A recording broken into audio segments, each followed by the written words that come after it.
Steven Omirambi umutura w'ekyaro kya Hango Mugomborra ya Bombo mu district ya Hoima najunanwa Richard Bamanya orukumwomesereza ngu akejunisa endangamuntu ye kutunga miliyoni ya parish development model deero na bwanyuma yamuhereza emitwaro 7 zonka bwanyuma katwaro kwetombwitwa kwa polisi niko kukwata Omirambi ngo abishoborre ni kigambo ngo ebiro mu mwaka obwire mwaka 2025 omusibo akakozesa national ID ya complainant ogwa iziro complaininga police Bamanya Richard yakikozesa yayo sendi yayo miliyoni emu mukwiyo miliyoni emu ya moyo emitwaro 5 ezindi emitwaro 3 yazikozesa kubi so isheji bakagireportinga police kuba gireportingira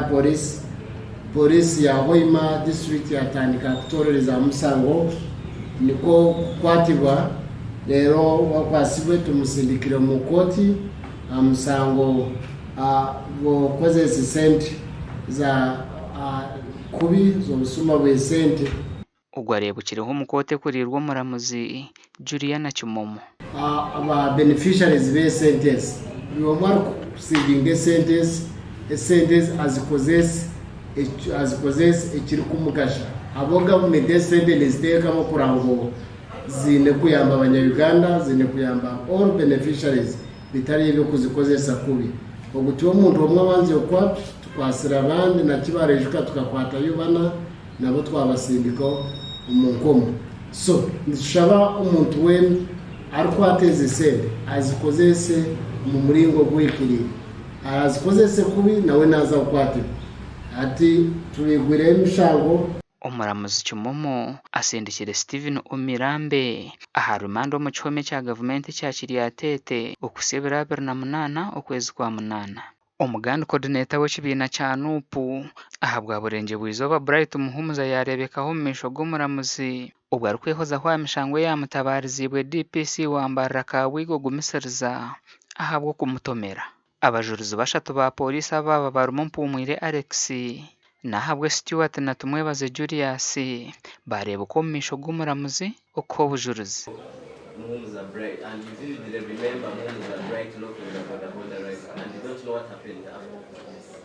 Okay. So he did not stop. Okay. He didn't stop. He refused.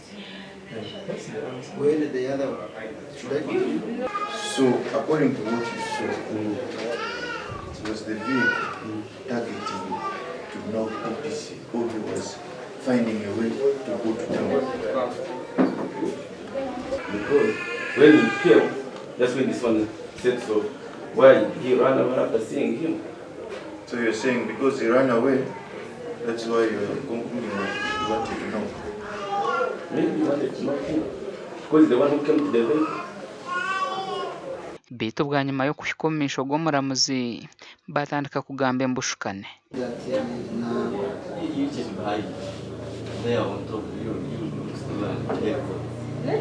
read this statement and tell us whether he recorded it.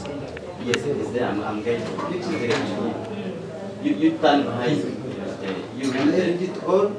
No, you read through and tell us the answer to self-court time. You read it, start from them. The vehicle being driven by one Bright Muhumuza came at high speed and abandoned our omuramuzi kuyamara kurura obujuruzi bwa polisi na baroya ba Bright omushango bagwongezayo okusebera 30 by'okwezi kwa mwenda 2026 bajuru hababi kwetera umutuma arkiya y'omushango ogu nari omushango gubinga itwe ntuza kurwana nabwo turebeka ngo bagubinga uko n'omushango gw'ekishobobo urumu mukoti abajuruzi wabareba omwe nahakana sogu ogu nagambe eki ekyo nikiyamba client mutukuruga mushango gubamutireho konka itwe ntushaba ngo abantu bakimanye ngo abakozi ba government mukore musheme kuba n'umukora mureke kwejunisibwa mureke kokingwa mureke kuzaho kashangana mu Rwanda intara za politics z'umutaro because nyonka antari kwenda kumutomera tinka muvugira hoga kubi tinka mureba hoga mu kazi we I think he participated n'integanya akazi mu politics zito za local politics yanda kuba campaign manager waba my opponents. That's why I'm in court.